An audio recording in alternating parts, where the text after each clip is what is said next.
Hello, ఏంటి వంటింట్లో కనిపించా అనుకుంటున్నాను. ఈరోజు నేను మీ అందరికీ సొరకాయ పచ్చడి చేయబోతున్నాను, చూపించబోతున్నాను. నేను ఒకటి చేసుకుంటే అలాగా మీరు కూడా టేస్ట్ చేయాలి కదా. సో నాతో పాటు వచ్చేసి సొరకాయ పచ్చడి అదండి మొత్తానికి విషయం. నేనైతే ఈ సొరకాయ రోటి పచ్చడి చూపిద్దామని డిసైడ్ అయిపోయాను. నేను రెగ్యులర్గా రోటి పచ్చడి చేస్తూ ఉంటాను, కానీ ఈ మధ్యకాలంలో అసలు టైం లేక ఓపిక లేక రోట్లో వేయకుండా మిక్సీకి వేసేస్తూ ఉంటాను.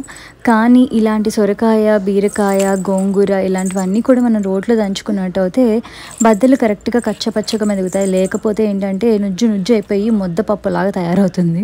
చాలా క్విక్గా ఈజీగా చేసుకోవచ్చు. చూస్తున్నారు కదా, ఇంగ్రీడియంట్స్ కూడా మనకు కిచెన్లో ఎక్కువ ఉండేవి అనమాట. టేస్ట్ అయితే అమోఘంగా ఉంటుంది. దీంతోనే మొదలుపెట్టి దీంతోనే ఎండ్ చేయాలనిపిస్తుంది ఆ రోజు భోజనం. ఈ రోటి పచ్చళ్ళన్నీ కూడా మన అమ్మ వాళ్ళు, అమ్మమ్మ వాళ్ళ కాలంలో తిన్నవే కదా. ఈ జనరేషన్ పిల్లలకి అయితే అసలు తెలియదు. నేను చేస్తే మా బాబు చాలా ఇష్టంగా తింటాడు.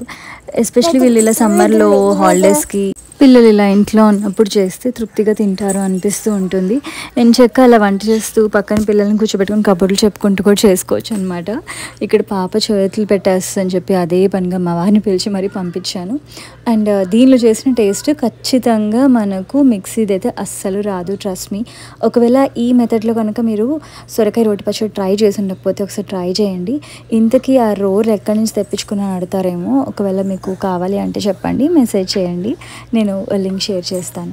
ఇంకా లేట్ ఎందుకు, ట్రై చేయండి, కుమ్మేయండి ఈరోజు. Thank you so much for watching. Follow అవ్వడం మర్చిపోవద్దు.